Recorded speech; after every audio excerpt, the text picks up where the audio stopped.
विश्वास लेकर के और चल रहे हैं। मैं विगत सरकार में 5 वर्ष में किए कार्यों को मैं 2 पंक्तियों में अपनी बताना चाहूँगा। योजनाओं की रेवड़ियों सी बाट मेरे प्रदेश का कबाड़ा बना दिया। योजनाओं की रेवड़ियों सी बाट मेरे प्रदेश का कबाड़ा बना दिया।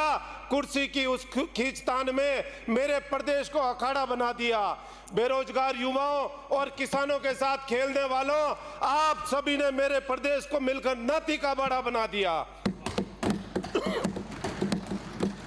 मैं विपक्ष की सरकार को अपने 2 शब्दों से और भी कहना चाहूंगा कि इस सरकार ने किसी भी काम को या तो अटका दिया या भटका दिया या लटका दिया।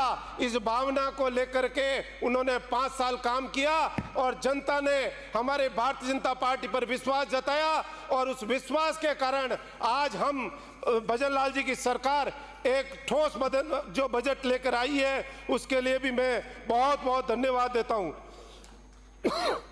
माननीय सभापति महोदय, हमारी सरकार राम राज्य के प्रति संकल्पित है। जो प्रभु के प्रति आस्था और विश्वास रखती है तो हम प्रभु की पूजा करने वालों को कैसे भूल सकते हैं। तो हमारी सरकार ने प्रतिमा पुजारी का मानदेय बढ़ाकर 7,500 रुपये किया और मंदिरों में जो भोग की राशि 3,000 रुपये प्रतिमा की, उसके लिए भी मैं बहुत बहुत हृदय की गहराई से धन्यवाद देता हूँ।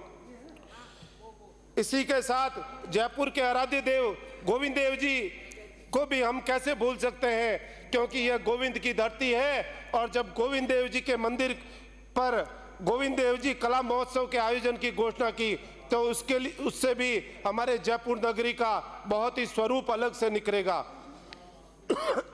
हमारी सरकार स्वामी विवेकानंद जी की पंक्तियों को ध्यान में रखते हुए, युवा वही होता है जिसके हाथों में शक्ति, पैरों में गति, हृदय में ऊर्जा और आंखों में सपने होते हैं, के भाव को लेकर आगे बढ़ रही है। उसी के अनुरूप युवाओं के लिए 500 करोड़ रुपए विवेकानंद सहायता कोष से घोषणा करने एवं आगामी वर्ष में 1.25 लाख पद पर भर्ती करने और निजी क्षेत्र में 1.5 लाख युवाओं को रोजगार उपलब्ध कराए जाने की घोषणा का भी मैं स्वागत और अभिनंदन करता हूं। हमारी उप मुख्यमंत्री जी के शब्द prevention is better than cure के मूल मंत्र को ध्यान में रखते हुए हमारी सरकार ने प्रत्येक CHC पर डिजिटल एक्सरे मशीन तथा अन्य प्रकार की जांच करने की जो घोषणा की है उसके लिए भी मैं बहुत बहुत हार्दिक स्वागत और अभिनंदन करता हूं। यत्र नार्यस्तु पूज्यते रमन्ते तत्र देवता, अर्थात जहां नारियों की पूजा होती है वहां देवता निवास करते हैं। इसी भाव को ध्यान में रख हमारे देश के प्रधानमंत्री नरेंद्र मोदी जी ने लखपति दीदी बनाने की घोषणा की।